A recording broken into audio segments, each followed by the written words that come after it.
All right, I confess that it's been a while since I have responded to some of your comments, but the whole thing about the point that I absolutely love is that we do read your comments and we want to engage with you. We want to have a conversation and hear your thoughts and opinions on the show. So we do ask our panelists a very personal question, and then we turn it around on you and ask you the same question. And thankfully, a lot of you have interesting stories to share with us. So I want to read and respond to a few of the answers that we got.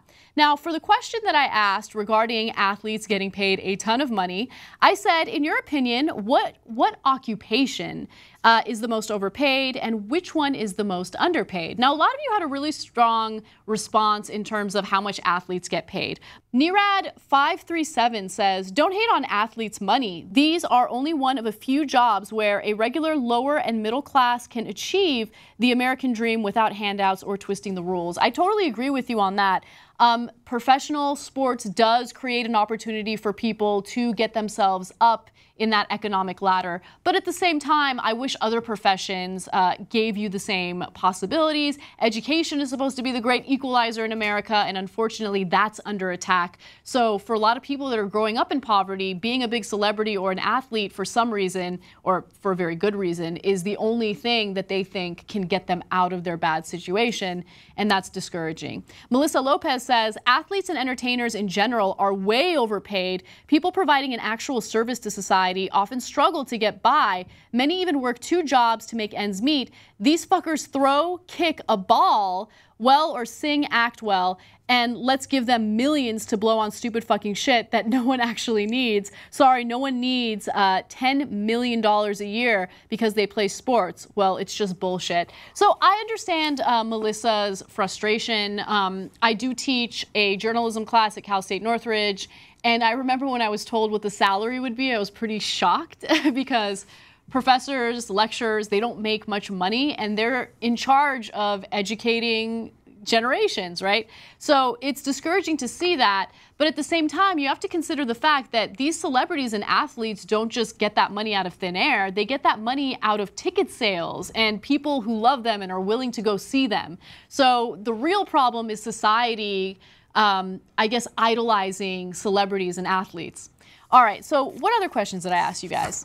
We did a story about a supermodel breastfeeding on a magazine cover, and the question that I asked you guys was, have you ever been caught doing something you weren't supposed to be doing? Lots of really interesting answers for this one. Connor D says, getting fed up of all this breastfeeding news.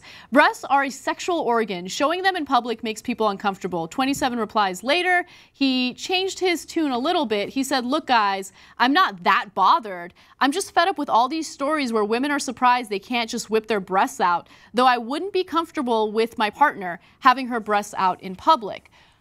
Okay, so Connor D is a little more conservative about this, but the reality is the reason why breasts are sexualized body parts is because in America, we sexualize them. In America, we are obsessed with breasts. You go to other countries, Spain for instance, and women are sunbathing topless and men walk by all the time and they don't even care. And the thing is, when you put so much emphasis on one part of a woman's body and you sexualize it so much, well, then some of the important uses of that body part, like breastfeeding, feeding a child, becomes a huge issue, and it shouldn't be an issue. Women are not eager to just whip their breasts out and make people uncomfortable. They're just trying to feed their kids. It's not that big of an issue.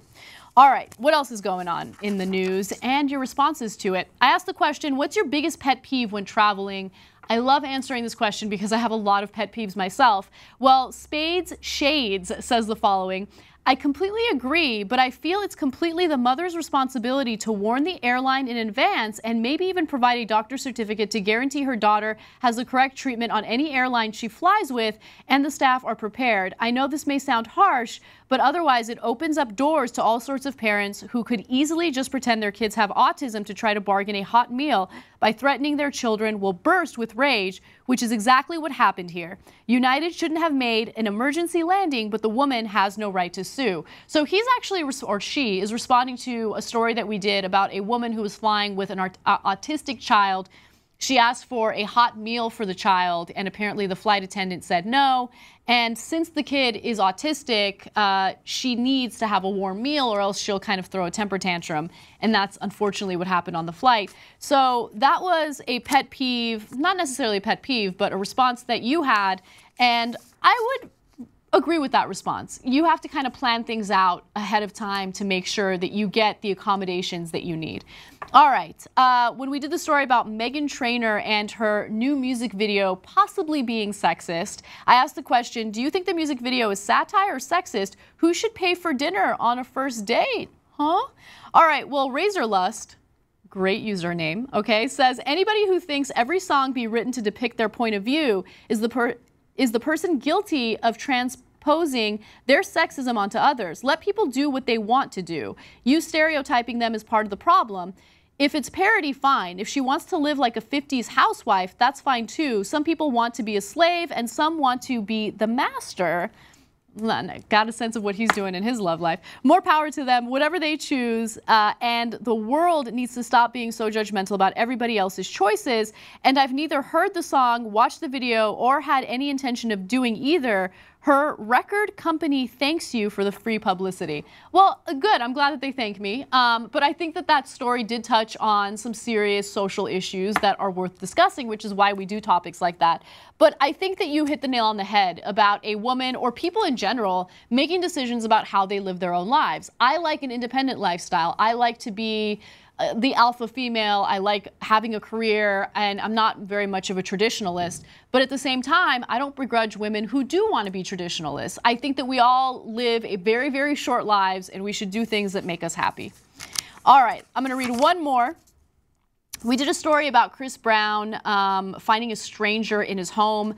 That woman did get arrested, and we had this very long conversation about how arresting her kind of went too far. But one of you guys actually changed my opinion on it a little bit, and I want to give you credit for it. So Walter Solano said, I would like to see what Anna had to say if a male stalker of hers was naked in her bed when she arrived home, and see if she thought that man should go to jail. So I didn't think that the woman should have gone to jail when we did the story, but now that you've kind of flipped it around on me, I realize, oh yeah, breaking and entering is kind of serious, and it's kind of threatening. So yeah, I guess jail time makes sense. I mean, you want to deter people from doing stuff like this, but I think my biggest concern was that she was young and she made a stupid decision and she seemed harmless. So I don't want to criminalize her and make her this big felon because it's going to destroy the rest of her life. We're very, very punitive, and I just want to make sure that we have punishments that fit the crime.